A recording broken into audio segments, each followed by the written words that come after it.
السلام علیکم، زه یم ناصر الدین او تاسو ګورئ ناصر بیان یوټیوب چینل.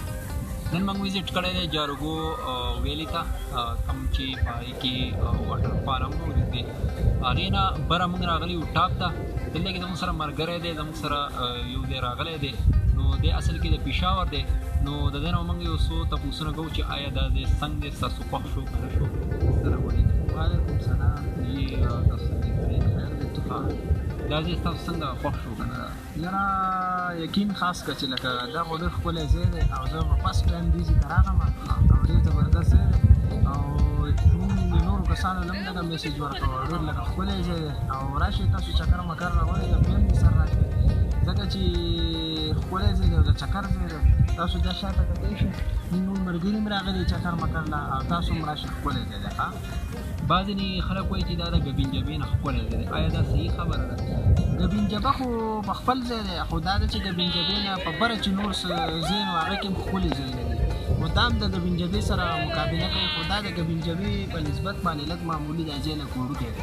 خو هغه ډېر ښکلي ځایونه دي، په هغې کې ډېر ښکلي، هغې کې هم ابشارونه دي، دلته هم لاندې ابشارونه موجود دي، ځای په ځای پکې دلته چینې هم دي او ډېر ښکلی ځای دی. تاسو دا شاته ځای کتلی شئ، په دې کې هم ښه ښکلي دا ځایونه چې دي نو بلکل د شپې دپاره دی او ښه ښکلی جومات پکې موجود دی د شپې د اوسېدو دپاره.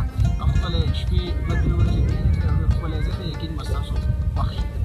او دلته کې بعضې خلک دي که نه چې هغه د ابشاره پورې راځي، په بره نه راځي. هغه وایي چې جارګو ابشار باندې دا ځای مشهور دی که نه.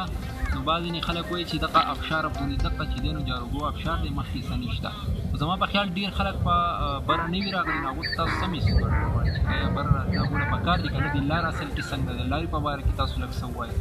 لاره خو ښکلی روډ دی او سجي پورې روډ برابر دی، خو بیا اوس پې کارمار روان دی، ځای په ځای لاندې کارمار کېږي او انشاءالله ابشار ته به بلکل روډ برابر شي. خو دې بره ځي ته چې دی لکه دا تاسو چې کوم دا ګبینجبه دا کوم ځای به مقابله او دا ځای چې کوم ځای موږ ناست یو او دا چې دی نو دې ته یقینا لکه دوه لارې دي، یو د دې سایډ نه راخته، یو د ګس طرف ته، یو د ښي طرف ته. ګس طرف ته چې کوم دی نو دا په لنډو دی او ښي طرف ته لکه په شارټ کټ دی. خو په دې ځای کې لاندې لکه واټر فال دغه چې دي نو هغه لکه موجود دي. ابشار دې ښي طرف ته چې کوم دي نو موجود دي، ډېر زیات او ښکلی دی، زبردست. دو دا وینا ده چې دلته کې واټر فال چې نو ډېر زیات دي او چې تاسو څومره دلته کې ګرځئ څومره په بره ځای نو دومره نظارې چې دی نو هغه ښکلي کېږي. بله دا وکړئ چې دلته کې دا روډونه زموږ ډېر خوښ شول، ډېر ښکلي روډونه دي. خو د ابشار نه په دې خوا چې دی نو پیاده به تاسو ته راتللی وي، ځکه چې هغه حضراتو ته دا پیغام ورکومه چې هغو د ګرځېدو عادت نه وي، نو هغو له دې طرفونو ته راتله نه دي پکار، ځکه چې هغو ته به ډېر زیات تکلیف وي. صحیح ده؟ زما خبره صحیح ده که نه؟ ها بلکل صحیح خبره ده. چکر پکې لګول غواړي او ډېر ښکلی ځای دی، زبردست دی، تاسو راشئ. زما د ملګري خبرې تاسو واورېدې، امید دی چې ستاسو به دا ویډیو خوښه راغلې وي. بس ما ته اجازت راکړئ او تاسو دا چینل سبسکرایب کړی نه وي